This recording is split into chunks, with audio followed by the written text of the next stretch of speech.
Inside the demon castle, the air feels thick and unsettling, as if the walls themselves know what's coming. The hero has finally reached the end of his long journey.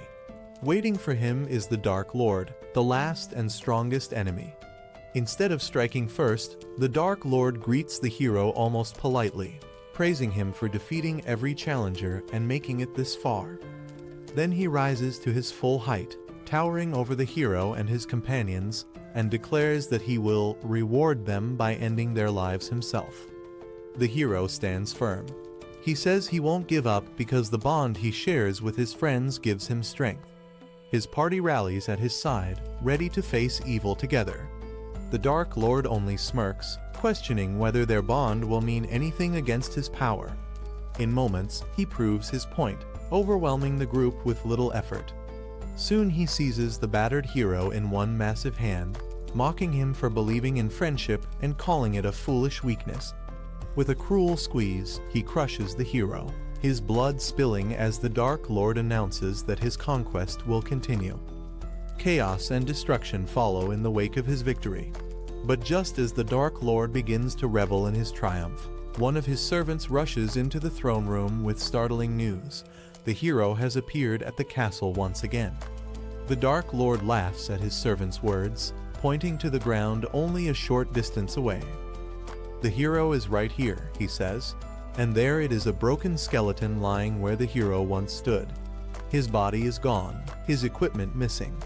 But before anyone can make sense of it, the castle doors slam open. The hero himself strides in, eyes burning with determination, shouting his challenge to the Dark Lord. This time, he swears, the fight will end with the Dark Lord's defeat. The Dark Lord rises from his throne, stunned that the hero could possibly return. No matter, he promises to kill him again and again if needed. Power surges through his hands as he hurls magic at the hero, grabbing him once more and mocking him for his stubbornness. With cruel intent, he opens his jaws and breathes fire, reducing the hero's body to ashes. The charred remains sizzle in his palm until they suddenly glow. The Dark Lord stares in disbelief as the remains lift away and form back into the hero's body. At last, the hero reveals his secret. He carries a resurrection amulet. The true battle begins here. Even the Dark Lord struggles to believe it, for resurrection is no simple trick, not even for him. He demands to know what kind of power the hero is using. But the hero answers that this ability is nothing new, and the Dark Lord should already know it. His very own minions have faced it before if only he had listened. The hero tells the Dark Lord that he never saw his companions as tools or people beneath him. To him, they were equals, and the trust they shared gave him real strength, stronger than the Dark Lord's rule could ever be. The Dark Lord can't understand this. To him, friendship has nothing to do with power or resurrection. No matter, he swears he'll just keep killing the hero until he finally breaks. The fight rages on, but things don't go the way the Dark Lord expected. This time, he's the one who takes the worst of it. He loses an arm, and yet the hero keeps standing, coming back again and again, no matter how many times he falls. At last, the Dark Lord starts to realize the truth. He has no chance of winning. The hero won't stop until he's defeated for good. With both swords ready, the hero faces him and declares the end has come.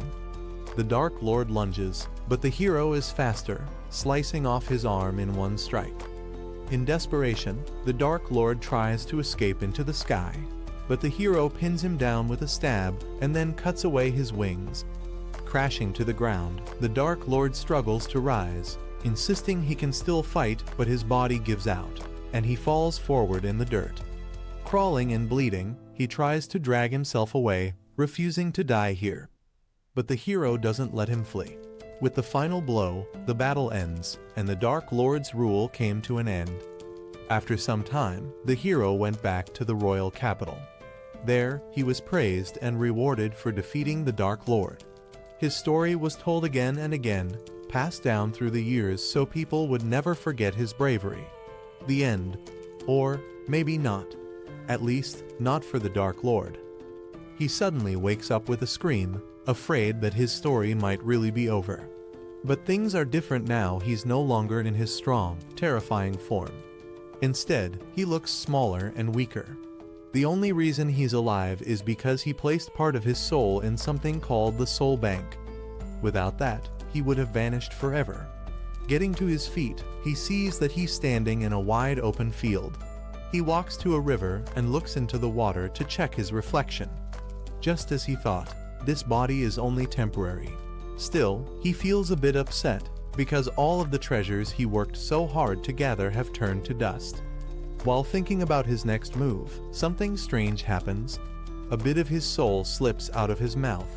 Shocked, he quickly catches it in his hand and shoves it back inside. If he hadn't, his spirit might have escaped for good. Then he hears a sound rustling in the bushes nearby. He turns toward the noise and demands to know who's there. From the shrubs, a slime oozes out, wobbling and squishing as it slowly moves toward him. So it's only a slime, just a weak little monster. At least, that's what the Dark Lord says. But the slime doesn't like being insulted. Its body shifts and wriggles in anger, reacting to the harsh words. The Dark Lord stands tall and announces his title with pride. He calls himself the ruler of rulers, master of every beast, and the great Dark Lord of Agnan. The slime doesn't seem impressed. Instead, it spins around on the ground as if mocking him. The Dark Lord's face twists with rage. How dare a creature this lowly make fun of him? Deciding to show his strength, he begins casting ancient magic. A glowing circle appears beneath his feet as he prepares to unleash the legendary Fire of Origins. But instead of a mighty blaze, only a tiny spark flickers like something made by rubbing stones together. The Dark Lord stares in horror. This is not the powerful, mysterious fire he meant to summon. Frustrated, he turns to brute force. His body rumbles as his fur rises, puffing out like a lizard trying to scare away enemies. But the result looks silly, not fearsome. The slime bounces toward him and smacks him right in the face. Still, the Dark Lord keeps talking, ignoring the humiliation. He insists he has no interest in this weak creature. Why would he? He is the Dark Lord, the one true power. In his mind, everything else in the world is nothing more than his servant. To the Dark Lord, slimes are nothing more than mindless creatures. They don't think for themselves, they just swarm together and hope to make it through the day. Hardly worthy of being called beasts. With that thought, he finally manages to grab the slime in his hands. But before he can crush it, the slime springs upward and smacks him right in the face. The impact knocks him off balance, sending him crashing onto his back. Struggling to rise, he wonders in panic why none of his powers are working. How could this be? He's supposed to be the king of all beasts, the feared Dark Lord of Agnan. As he stumbles back to his feet, he rants about his past victories, toppling kingdoms, spreading terror, ruling with an iron fist. That's the purpose of a Dark Lord, to conquer. And yet, here he is, unable to defeat a single slime. The shame and frustration are too much, and tears spill down his face. The slime pauses at the sight of him crying. Slowly, it bounces closer, then climbs onto his shoulder and presses a soft part of its body against his cheek, almost like a kiss. Suddenly, something strange happens. The Dark Lord begins to sense the slime's thoughts as it wriggles playfully around his neck. The slime speaks to him not with words, but through its mind. It tells him that it admires his boldness. Calling yourself the great Dark Lord when you clearly aren't. That's some serious confidence. The Dark Lord snaps back, insisting he isn't pretending, nor is he a fan. He really is the one and only Dark Lord. But the slime doesn't believe him. Instead, it praises his attitude, saying there's no shame in faking it until you make it, because that's how you move forward in life. The slime begins to tell his own story. He explains that he was once just another beast too, but he's been working hard to grow into something greater. Because of that, he understands what this so-called Dark Lord is going through. He assures him it's fine, he can even picture a future where the Dark Lord makes it big.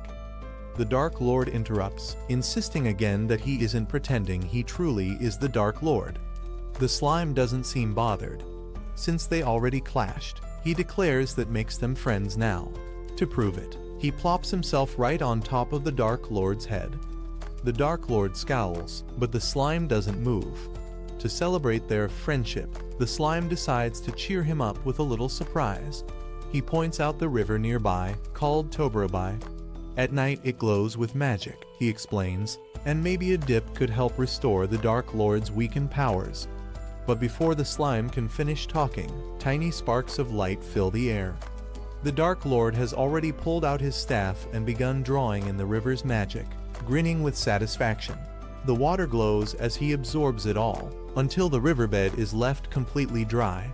It's only a fraction of his true strength, but it's enough to mark the beginning of his return. Turning to the slime, the Dark Lord stretches out his hand and names him his very first servant. The slime doesn't exactly get a choice, but still slides over onto his palm as the Dark Lord starts boasting about their new partnership. With the slime riding on his shoulder, the Dark Lord sets out to begin his conquest anew. But instead of marching proudly, he's gasping for breath, sprinting as fast as he can while the slime bounces beside him. To his horror, a group of monster hunters had appeared out of nowhere, catching them completely off guard.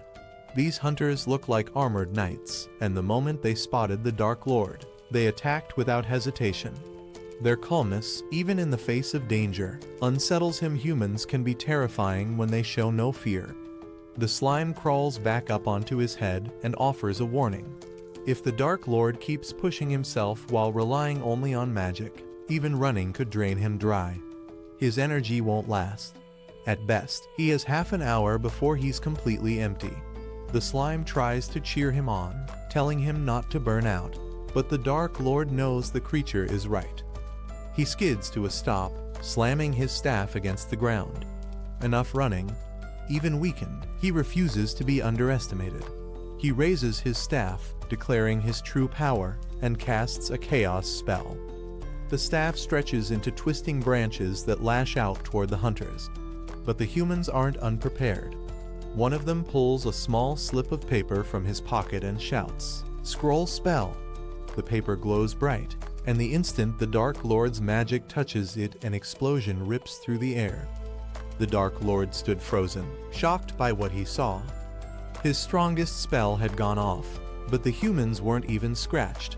Confused and furious, he stomped and shouted, throwing a tantrum as the hunters pushed forward. His magic was gone, spent in that one attack, and now all he could do was yell as the men closed in. One of the hunters charged straight at him, sword raised. Before the blade could fall, the slime leapt from the Dark Lord's head and splattered onto the man's face. In seconds, it forced its way into the hunter's mouth. The man gagged, coughed, and bent over in pain. His companion rushed to help him, only to watch in horror as the man's body snapped upright and then exploded. The second hunter tried to escape, but the slime was too quick. Within moments, he met the same gruesome end. The Dark Lord shivered at the sight. The tiny creature he'd called his servant had wiped out both humans in an instant, and in such a terrifying way. As the Dark Lord muttered that the slime might have gone a little overboard, the slime crawled out of the hunter's ruined body and climbed back onto his head. The feeling made him cringe. Then the slime casually suggested that the Dark Lord should eat, too. It wasn't just for strength. The slime explained it was their duty as monsters. Reluctantly, the Dark Lord followed the slime's advice. He bent down and began to feed on the fallen humans, just as his strange companion had told him to. It didn't take long before the Dark Lord felt stuffed from his meal. By his own measure, it wasn't enough to fully restore him, but it gave him some strength back, and that was good enough. What surprised him most was how useful his very first minion turned out to be. The slime, however, wasn't about to let him gloat. It teased that the only reason he needed help was because he was too weak. That single comment lit a fire under the Dark Lord's pride.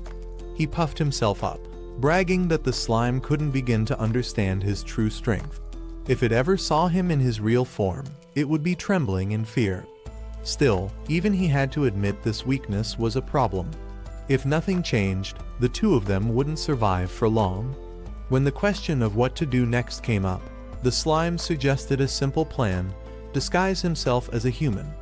The idea instantly lifted the Dark Lord's spirits. Brilliant. And thanks to the blood and meat he had just consumed, pulling it off would be easy. With a huge grin, he asked the slime if it was ready to witness his incredible power. With a puff of smoke, he transformed. What appeared, however, was a human with loud, flashy clothes and an annoying look. To the Dark Lord, this was elegance and power at its finest. To the slime, it was anything but. How could they blend in if he stood out like a peacock? The Dark Lord waved it off, saying that was only a practice run.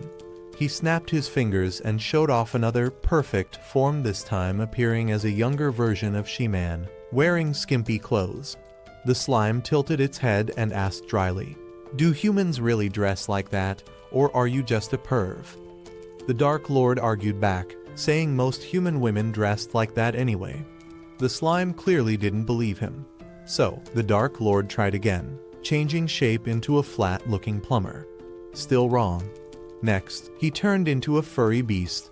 Nope. Then he tried a knockoff version of Ken. Another no. Finally, he shifted into the form of a boy with a sharp, dangerous look in his eyes. At last, the slime agreed this one worked.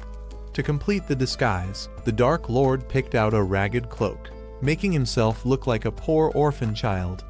The slime even came up with a backstory for him. His family had been eaten by monsters. Perfect. And just in time, too, because a human carriage was rolling along below them. The slime vanished from sight, hiding his presence, which surprised the Dark Lord. But the chance was too good to pass up. He slid down the hill toward the carriage, putting on a tearful act. With fake sobs, he told the men that he'd escaped the forest after his parents were eaten. He begged them to take him to the nearest city. The men listened, but then one of them placed a hand on the boy's shoulder. With cold, lifeless eyes, he told his partner they should kidnap the child and sell him for money. The Dark Lord's jaw dropped. Then, without another word, he bolted. Both men chased after him as he yelled in his mind, "Why are humans like this? Why does this keep happening to me?" Hold on, he was still in the shape of a child. The Dark Lord quickly dropped the disguise and showed his real form, thinking that would scare the men into backing off. Instead, it only made things worse. The two humans laughed and decided they could earn more by hunting him down than by selling a kid. Before he could react, one of them tossed a net over Slime, pinning the little creature to the ground. The Dark Lord rushed over to help, but the second man struck him hard in the ribs, knocking him down. Pain shot through his body, and he collapsed to his knees, gasping. As he struggled to get up, he heard them talking about ripping him apart and selling his body pieces. For the first time, true fear crept into the Dark Lord's chest. Was this really how it would end? Just as one of the men raised his arm to finish him off, something blurred past. The human was suddenly hurled across the field, slamming into a tree with a loud crack. A new voice cut through the air, demanding to know why there was so much noise. The Dark Lord looked up, wide-eyed. Standing there was a tall figure with a hulking build and sharp fangs glinting in the light. Its green skin marked it clearly. This wasn't a human. This was a monster straight out of legend. Trembling, the Dark Lord shouted the name of the creature before him, an orc. The orc held the hunter by the head and glanced at the Dark Lord, surprised to see humans going after him too. The Dark Lord assumed that must mean the orc was also being hunted, but the orc shook his head. He explained that hunters have just been showing up more often these days. Then, without much fuss, he told them they should leave the area and follow him back to his village. "Right, Mr. Bones?" the orc added casually. That pushed the Dark Lord over the edge. How dare this creature call him that? He spread his arms wide, declaring himself the reborn flames of destruction, the one and only Dark Lord Agnan. But the orc wasn't impressed at all. Just like Slime, he said he admired Mr. Bones's courage claiming to be the Dark Lord, even if it wasn't true. That's the kind of attitude he liked. The Dark Lord had never felt so small. Why didn't anyone take him seriously? Slime piped up, scolding him for yelling at someone who had just saved his life. Even Slime admitted the orc deserved some things. As they walked, the Dark Lord asked why the orc's village was hidden so far up in the mountains. The orc explained that he was a Highland orc. The title made the Dark Lord pause. Highland. He didn't even know there were different types. The orc told him that if he had been a wolf-hind orc instead, both he and Slime would already be dead. Carrying the human's body over his shoulder, the orc continued on, explaining that Highland orcs usually have green skin and prefer living in mountain regions. They're the most common kind of orc around. The orc chuckled, pointing out how quickly the Dark Lord had figured out what he was. As they walked, he explained that there were all kinds of orcs. Some were wolf hinds, smaller in size but wild and vicious, with skin tinted a bluish gray. Others were heavy, stone-like brutes called dogglebans, shaped almost like walking boulders. After chatting along the trail, the group finally arrived at the Highland Orc village. Right away, the orc's kin welcomed him warmly. The Dark Lord, hanging back and watching, muttered about how simple and rough the place looked. But the other orcs soon spotted him. Their companion introduced him as Mr. Bones, adding with a laugh that he wanted to be the Dark Lord. Naturally, the Dark Lord corrected them, saying he wasn't pretending he was the Dark Lord. But just like Slime and his orc friend, the others clapped and praised his boldness. They even decided to hold a feast in his honor, serving up human stew as a way to celebrate his goal of becoming the next Dark Lord. They encouraged him to do better than the last one, who had been a total mess. Trying to salvage his pride, the Dark Lord boasted about his power, claiming the true Dark Lord was feared as the demon of demons, the strongest of all. But one orc cut in with a harsh reminder: the Dark Lord had already been defeated by the hero. Not only that, but he was the one who started the war that cost countless orc lives and drove many away from their homes. The Dark Lord hadn't expected the orcs to tear into him with words. Each comment felt like a blow to his pride. They reminded him how the last Dark Lord had preached that strength makes right, even though he wasn't truly strong at all. That one stung.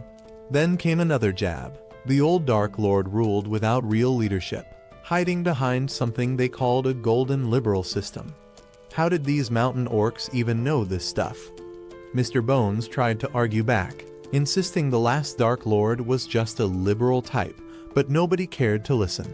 Surrounded by their sharp remarks, he finally couldn't take it anymore and bolted. The orcs shouted after him and chased, but he ran until he found a quiet spot to sit alone. There, he thought about everything they had said. Maybe ruling wasn't as easy as he once believed. Deep down, he realized he had never really wanted to shoulder that kind of burden.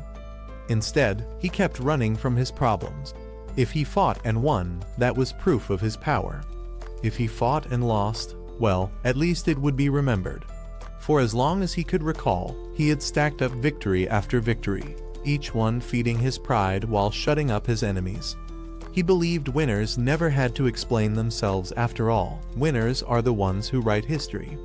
But thinking back now, he could see how his swollen ego had carried him straight to his downfall.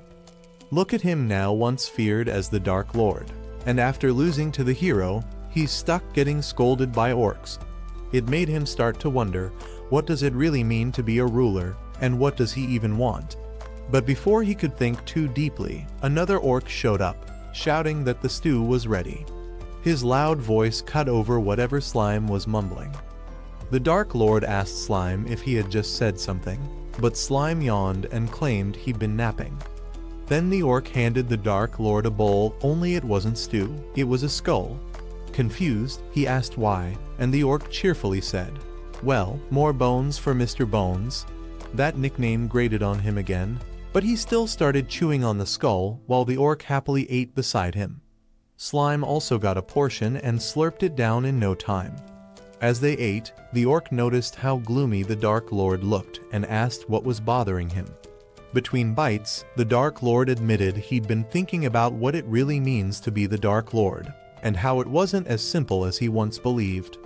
The orc shrugged, saying it sounded complicated, so he probably couldn't help much. But then he added that if Mr. Bones wanted answers about things like philosophy, he knew a place full of wise people somewhere called the Dark Elf Village. When Orc mentioned the Dark Elf village, Mr. Bones stiffened and made a little gesture with his hands to show pointy ears. "Wait, do you mean those kinds of creatures?" he asked. Orc nodded, which only made Mr. Bones lean in with another question. "So, are they, the lewd kind?" Orc just blinked at him, not following at all. That's when Mr. Bones started rambling about the usual stories of orcs chasing after dark elves. Orc groaned and scratched his head, calling the whole idea ridiculous, not to mention harmful. He explained that elves actually see orcs as soft, clumsy, almost cuddly-looking monsters. And to orcs, dark elves look like kittens, cute and harmless, not whatever nonsense Mr. Bones was imagining. Changing the subject, Orc explained that some of their younger kin were soon heading to the elf village to learn from teachers there. He asked if Mr. Bones wanted to tag along. 3 students would be going, plus the so-called Great Instructor. The Dark Lord frowned at the title. Who was this instructor anyway, and what could elves possibly teach orcs? Still, after thinking about it, he jumped to his feet and declared he would go. If knowledge meant strength, then he would claim it for himself. He even began one of his dramatic speeches about this being the next step in his grand return, only for Orc to shove another skull into his hands mid-sentence. "Eat up, Mr. Bones," Orc said with a grin. "You'll need strong bones for the road ahead." The Dark Lord remembered Orc saying that 2 of their younger members would be traveling with the Great Instructor to the Dark Elf village. But when he finally saw them, he froze in place. These youngsters weren't what he imagined at all. They were massive, shiny, muscle-packed orcs who immediately started flexing in front of him. "Something wrong with our muscles?" they asked proudly, striking more poses. Normally, orcs carry a little extra fat because they burn through energy so quickly. But not these 2. They were determined to shed every ounce of fat, even if it meant going hungry, all so they could one day stand proudly beside their beloved instructor. To them, he wasn't just a teacher, he was their dream, their inspiration, almost like their very soul. The group set off together, and Slime casually mentioned they might run into monsters that eat flesh. For the Dark Lord, that wasn't such a big deal after all. He was just Bones now. He told Slime not to underestimate him. To prove his point, he clenched his fist tight and gave it a little flex. "See? Even I can flex if I want to." Slime only gave him a half-hearted nod in return. Just then, a loud roar echoed through the area. The noise was so strong it startled everyone as the creature making it rushed past them. One of the young orcs grinned and said with excitement, "That's the roar of our Great Instructor." As they kept walking, the Dark Lord started imagining what kind of monster this Great Instructor must be. From that roar alone, he figured the guy was probably terrifying, maybe even an orc who had trained in martial arts for decades. After all, anyone strong enough to tame those overly intense youngsters had to be no joke. Soon, they arrived at the place, but something felt strange. The air grew hotter with every step, and the Dark Lord noticed glowing cracks in the ground. Was that lava? The youngsters explained that their instructor gave off heat like a living volcano. Right then, the ground bubbled, and from it rose a massive figure made of fire and molten rock. The giant towered high above the Dark Lord, who could only stare in disbelief. This was supposed to be an orc. The volcano part suddenly made sense, the fiery being turned to face them as the youngster's eyes lit up with hope. Could this really be him? The giant stretched out his hand, created something from thin air, and then knelt before the Dark Lord. Without saying a word, he placed the object into the Dark Lord's palm and then returned to his spot. Finally, the giant spoke. Their first lesson was about to begin. He told everyone to watch closely and copy his movements. The youngsters were thrilled their great instructor was actually teaching them at last. He lifted his arms slowly until they were straight and level with the ground. The Dark Lord frowned, unsure what to think. Was this really training? Slime nudged him and whispered that he should just give it a try, it might lead to something. With a sigh, the Dark Lord reluctantly copied the motion. The fiery giant noticed the Dark Lord copying him and told him to hold the pose for 15 seconds, keeping all his focus on the arm. Though confused, the Dark Lord did as told. Then the instructor showed the next move, breathing out, lowering the arm, but stopping before it dropped completely, then lifting it again with a twist to squeeze the muscle. At first, it seemed simple, but the Dark Lord quickly felt his arm getting tired. Each lift made the weight feel heavier, and soon his muscles were burning. When the instructor ordered 12 to 15 repetitions, his jaw nearly dropped. 12, he could barely handle 6. By the 10th lift, he was shaking, sweat pouring down his face. It felt like he was hauling up a giant stone instead of a dumbbell. Then crack. A sharp pain shot through his arm, making him wonder if his bones had snapped. His arms trembled so hard he thought he'd collapse. Deciding he had reached his limit, the Dark Lord finally lowered the weight and admitted defeat. But instead of scolding him, the great instructor stepped forward, placed the dumbbell back in his hand, and praised him. Even though he struggled the whole time, he hadn't given up right away. That, the instructor said, showed true strength of heart. Only 3 more lifts. That's all the Dark Lord had left. The great instructor promised to help him through it. He explained that when someone gets close to their breaking point, an inner voice starts whispering things like, "You can't do it," or "That's enough." Those voices prey on weak hearts, which is why training with others matters. With friends by your side, he said, even impossible things can be done. The Dark Lord didn't fully buy it, but he still gave it a try. He raised the dumbbell for the 13th time, gritting his teeth, while the big guy cheered him on. With a couple of loud screams, he forced out 2 more lifts before finally dropping the weight and gasping in relief. The young orcs rushed over, lifted him up, and celebrated like he had just won a battle. Then the instructor coughed, making everyone stop and clap more politely, like it was a formal ceremony. The Dark Lord admitted it wasn't that terrible after all. But before he could relax, the instructor calmly announced the next step: 15 reps with the left arm. The Dark Lord let out a horrified scream, but he still powered through it. When it was done, something unexpected happened. For the first time, the great instructor smiled softly. He admitted the Dark Lord reminded him of someone else, which was why he had treated him so warmly from the start. Then he apologized for the mix-up. The Dark Lord's arms were trembling, and he hated that it all came from just one slip-up. Still, the thought stuck in his mind, someone else out there actually looked like him. The world must be huge if that's possible. Curious, he finally asked the big guy straight out. Who was he, really? He was sure this wasn't just some ordinary orc. The massive figure introduced himself at last.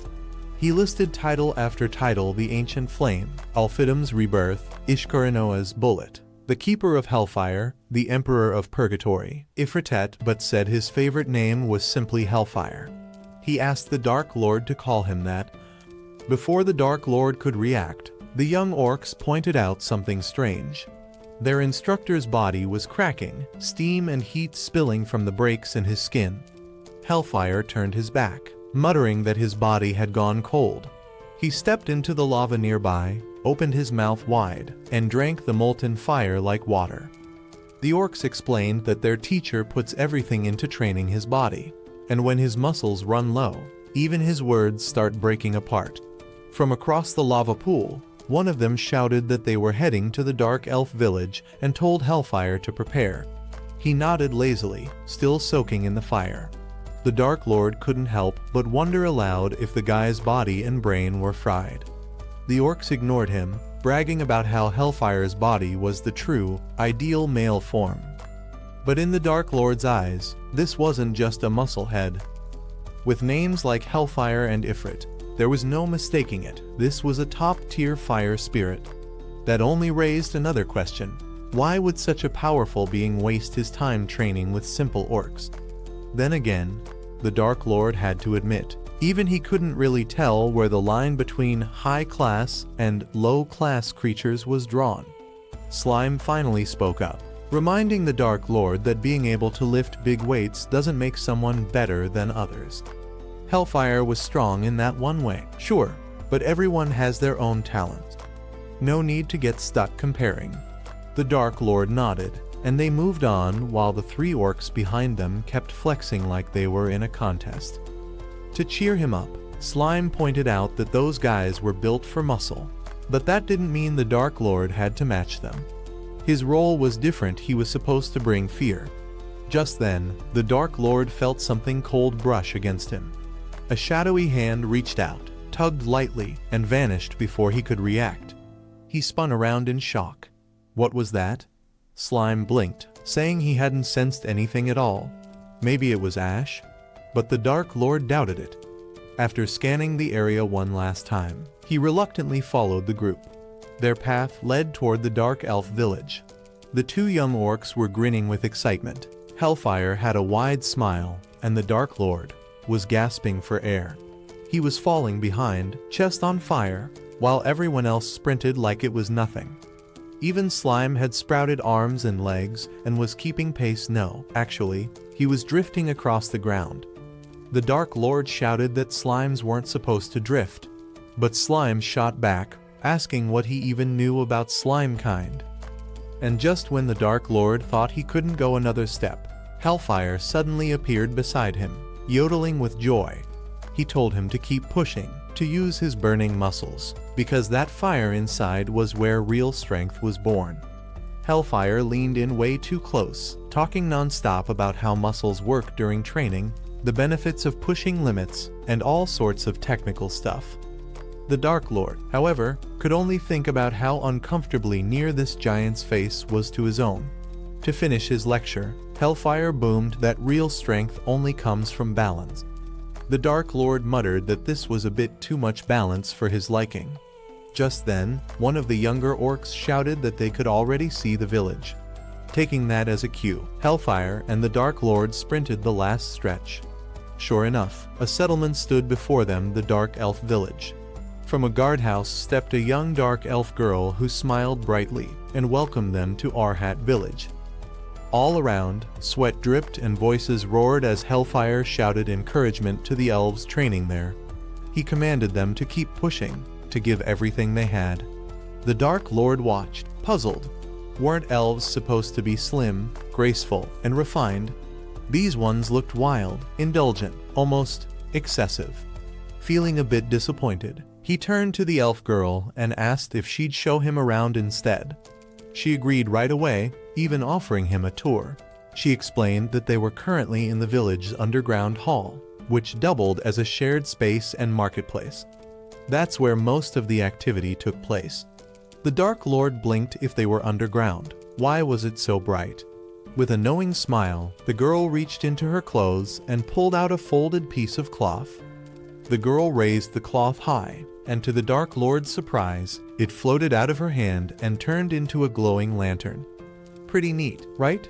Looking up, he noticed the entire ceiling of the basement covered with these magical lamps, lighting everything brightly. She explained that they couldn't use them in summer if the ventilators were running. Ventilators? The Dark Lord was shocked to hear they even had those. The girl added that their village used magic to power not just air systems, but also heating for winter and plenty of other clever inventions. The Dark Lord blinked in disbelief. Weren't elves supposed to live simply, close to nature? The girl chuckled, saying that was the difference between her people, the Dark Elves, and the normal kind. Most of these devices, she went on, were made by their creative master, a genius inventor. This stunned both the Dark Lord and Slime. The Dark Lord suddenly realized just how far he had fallen in strength. If he wanted to rise again, he'd need to improve his staff. So, he asked if this creative master could reinforce it. The girl wasn't certain, but she thought it was worth asking.